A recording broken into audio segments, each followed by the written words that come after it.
নমস্কাৰ আপোনালোক সকলোকে পুনৰবাৰ আপোন নিউজৰ অন্য এটা ভিডিঅ' লৈ স্বাগতম জনাইছো।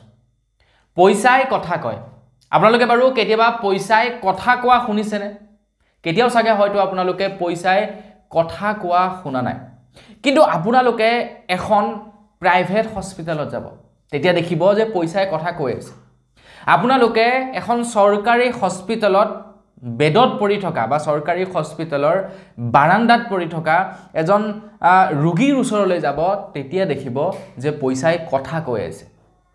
পইচাই কয় যে আজি আপুনি মোক বচাওক, মই ফিউচাৰত তোমাক বচাম। তোমাৰ বিপদ যেতিয়া আহিব তেতিয়া মই তোমাক বচাম, যদিহে তুমি আজি তোমাৰ ভালৰ সময়ত মোক বচোৱা। পইচাই এইটো কথা কয়। আৰু এইখাৰ কথা আপোনালোকে শুনিব ক'ত? এখন প্ৰাইভেট হস্পিটেলত চিকিৎসাধীন হৈ থকা এজন খুব সুন্দৰ ব্যক্তি আৰু লগতে যি এখন চৰকাৰী মেডিকেলৰ এই বাৰান্দাত পৰি থকা এজন ৰোগীৰ ওচৰত আপোনালোকে যেতিয়া যাব, তেতিয়া আপোনালোকে শুনা পাব পইচাই কথা কোৱা।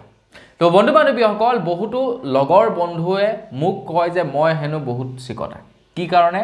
কাৰণ মই পইচা বৰ বিশেষ খৰচা নকৰোঁ। তো আপোনালোকে বাৰু খৰচা কৰে নে নকৰে কমেণ্ট এটা কৰি জনাব।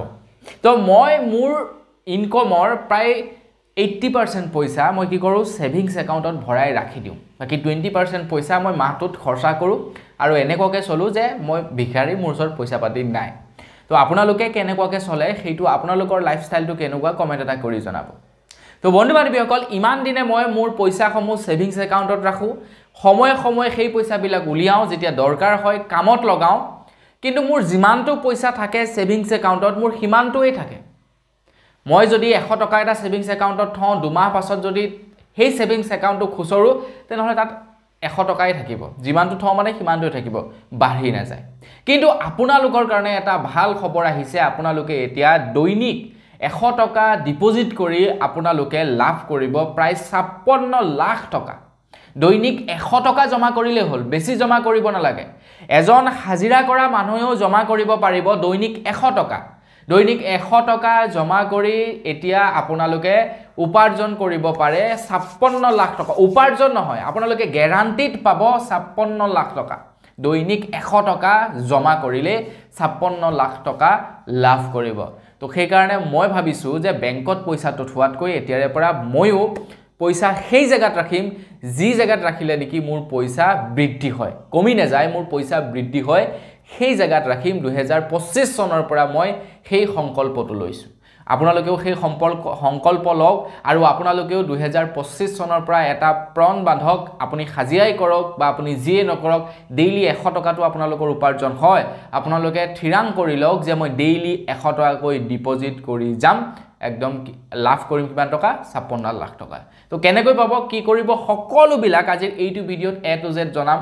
বহুতে হয়তো ভাবিব যে এইটো সেই আমাৰ অসমত যে ট্ৰেডিং কেলেংকাৰীবিলাক হৈছিলে, YBY এপ্লিকেশ্যন কিবা কিবা কিবা, সেইবিলাক একো নহয়। একদম চৰকাৰী ট্ৰাষ্টেড, মানে চৰকাৰী এইটো এটা বস্তু।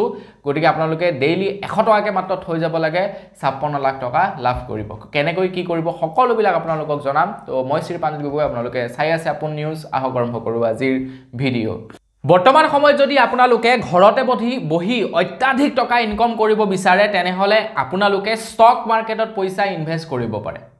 এতিয়া আপোনালোকৰ হয়তো ষ্টক মাৰ্কেটৰ বিষয়ে নলেজ নাই, মোৰ নিচিনাকৈ মোৰো একো নলেজ নাই ষ্টক মাৰ্কেটৰ ওপৰত। আৰু ষ্টক মাৰ্কেটৰ পৰা আপোনালোকে পইচা ইনকম কৰিবৰ কাৰণে বা ষ্টক মাৰ্কেটত পৰা আপোনালোকে কোটি কোটি টকা ডেইলি ইনকম কৰিবৰ কাৰণে আপোনালোকক ঠিক তেনেকুৱাকৈ কোটি কোটি টকাৰ প্ৰয়োজন হ'ব। এতিয়া আপোনালোকৰ হাততো মোৰ নিচিনা হয়তো কোটি কোটি টকা নাই।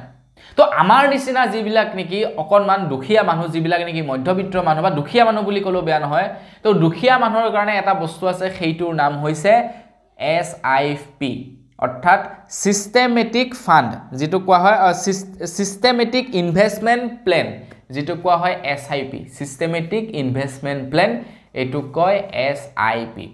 তাত আপোনালোকে কি কৰিব লাগে, এটা মিনিমাম এমাউণ্ট ডেইলি আপোনালোকে জমা কৰিব লাগে বা মন্থলি জমা কৰিব লাগে, সেইটো আপোনালোকৰ কথা। এটা মিনিমাম এমাউণ্ট আপোনালোকে জমা কৰি যাব পাৰে, সেইটো আপোনালোকৰ লগত কথা, আপোনালোকে কেইটকাকৈ জমা কৰে। ছাপ'জ বোলে মই মিনিমাম প্ৰত্যেক দিনে 100 টকাকৈ জমা কৰিম, মাহে মই 3000 টকা হ'ব।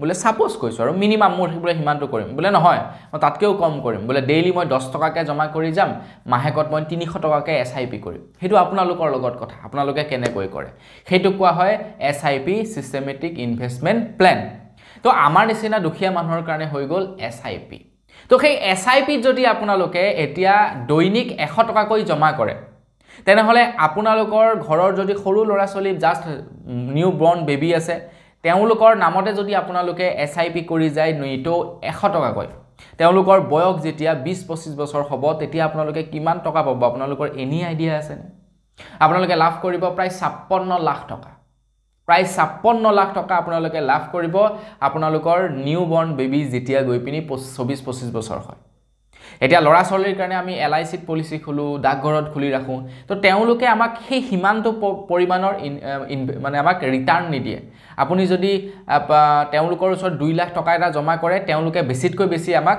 4 লাখ টকা দিব বেছি টকা নিদিয়ে কিন্তু ইয়াতে আপোনালোকে নিটো যদি 100 টকাকৈ জমা কৰি যায় তেনেহলে 25 বছৰ মানত আপোনালোকৰ সৰ্বমুঠ টকা হ'ব প্ৰায় 9 লাখ টকা আপোনালোকে যি জমা কৰা পইচা হ'ব প্ৰায় 9 লাখ টকা কিন্তু আপোনালোকে ৰিটাৰ্ণ পাব প্ৰায় 56 লাখ টকা মানে ইয়াতে আহি যায় কম্পাউণ্ডিং ইন্টাৰেষ্ট মানে চক্ৰবৃদ্ধি সুদ আপোনালোকে যেটো পইচা ইনভেষ্ট কৰিলে তাৰ ওপৰত ইন্টাৰেষ্ট পালে আকৌ সেই ইন্টাৰেষ্ট পোৱা পইচাটোৰ ওপৰত আকৌ ইন্টাৰেষ্ট পালে হেতু কয় কম্পাউণ্ডিং ইন্টাৰেষ্ট আৰু সেই কম্পাউণ্ডিং ইন্টাৰেষ্টত যথেষ্ট পৰিমাণৰ গৈ পইচা হৈ যায় গৈ একেবাৰে লাষ্টলৈকে যথেষ্ট পইচা আপোনালোকে লাভ কৰে তো এসআইপি এটা বিৰাটেই ভাল আপোনালোকৰ কাৰণে বৰ্তমানৰ সময়ত ওলাই অহা এটা বস্তু বৰ্তমান নহয় আগৰ পৰাই আছে কিন্তু আপোনালোকক এইটো 2025 চনৰ পৰা এটা সংকল্প লবলৈ কৈছো যে মই পইচা ইয়াতে ডিপোজিট কৰি যাম ডেইলি 100 টকাকৈ আৰু মোৰ লৰা চলিৰ বয়স যেতিয়া 20-25 বছৰ হ'ব তেতিয়া মই এটা খুব সুন্দৰ এমাউন্ট পাম লৰা চলিৰ কাৰণে আৰু এই পইচাটো দি তেওঁলোকক কিবা নহয় কিবা এটা কৰোৱাব পাৰিম হেতু আপোনালোকে এটা মনত বান্ধি লওক আৰু এনেকুৱা নহয় যে আপোনালোকে পইচাটো মাজতে উলিয়াব নোৱাৰিব সাপোজ আপোনালোকে এলআইসি এট পলিসি এটা খুলিলে 3 বছৰ পইচা আপোনালোকে দিব নোৱাৰিলে যিমান কেই টকা পইচা দিছিলে গুটেই কেই টকা গল কিন্তু আপোনালোকে যদি এসআইপি কৰে মাত্ৰ এটাও যদি আপোনালোকে 100 টকা এটাও জমা কৰে কালিলৈ যদি ইচ্ছা হল সেই 100 টকাটো আপোনালোকে উঠাব পাৰিব এইটোৰ সুবিধা হল এসআইপিৰ সুবিধা হৈ গল সেইটোই গতিকে আপোনালোকে কৰক আপোনালোকক মিনিমাম 100 টকা কৈছো কাৰণ এজন হাজিৰা কৰা মানুহ নিটো 100 টকা ডিপোজিট কৰিব পাৰে গতিকে সকলোৱে পাৰিব কিয় নোৱাৰিব হয় না নহয় নিটো 100 টকাকে ডিপোজিট কৰিবৰ কাৰণে ভাবি লওকচোন ডেইলি 100 টকাকে জমা কৰি যাম বুলি তো বেংকত যদি আপোনালোকে 100 টকাকে জমা কৰে তেনেহলে 9 লাখ টকাই পাব কিন্তু এসআইপি যদি কৰে 56 লাখ টকা আপোনালোকে লাভ কৰিব তো বৰ্তমানে ভিডিও ডেসক্ৰিপচনত মই আপোনালোকক দি দিম দুই এটা এপ্লিকেশনৰ লিংক তো যত নেকি আপোনালোকে এসআইপি কৰিব পাৰে আৰু এনেকুৱা নাভাবিব যে পইচা মাৰা যাব বুলি 1 টকাও মাৰা নাযায় তো এইবিলাক হৈ গল সৰকাৰৰ ওচৰত যায় ডাইৰেক্টলি কেন্দ্ৰ সৰকাৰৰ ওচৰত আপুনি যেটা নেকি এসআইপি কৰিব সেই পইচাবিলাক ডাইৰেক্টলি সৰকাৰৰ ওচৰত যাব বা কোনোবা এটা কোম্পানীৰ ওচৰত যাব মানে আপুনি পইচাটো যে জমা কৰিছে সেইটো হিচাপ সৰকাৰৰ ওচৰত যাব আৰু সেই পইচাটো কোম্পানী লব মানে যেটো পইচা যিকোনো কোম্পানীত আপোনালোকে ইনভেষ্ট কৰিব পাৰে তো যিকোনো এটা কোম্পানীত যাব আৰু সেই পইচাটো হিচাপটো সৰকাৰৰ ওচৰত থাকিব আৰু আপোনাৰ কোম্পানী মৰি যাওক কিবা হৈ যাওক হেতুছে মতলব নাই আপুনি আপোনাৰ পইচা সময়মতে পাবই দৰকাৰ হলে আপোনালোকে 56 লাখৰ জায়গাত আপোনালোকে হয়তো 50 লাখ পাব পাৰে ইন্টাৰেষ্ট কম হ'ব পাৰে কিন্তু আপোনালোকে আপোনালোকৰ পইচা ৰিটাৰ্ণ পাব হেতু চিন্তা কৰিব নালাগে গতিকে বন্ধু-বান্ধৱীসকল ভিডিও ডেসক্ৰিপচনত মই দুই এটা এপ্লিকেশনৰ লিংক দি ৰাখিম আপোনালোকে গৈ পইচা ইনভেষ্ট কৰিব পাৰে বেছি নহয় নিটো 100 টকাকে কৰিলেও হ'ব আপোনালোকে যথেষ্ট টকা লাভ কৰিব মই 2025 চনৰ পৰা কৰিম বুলি ভাবিছো তো আজি ভিডিওটি মানে পুনৰ এটা ভিডিওত সকলোকে লগ পোৱাৰ খাই বিদায় মাগিছো ধন্যবাদ জয়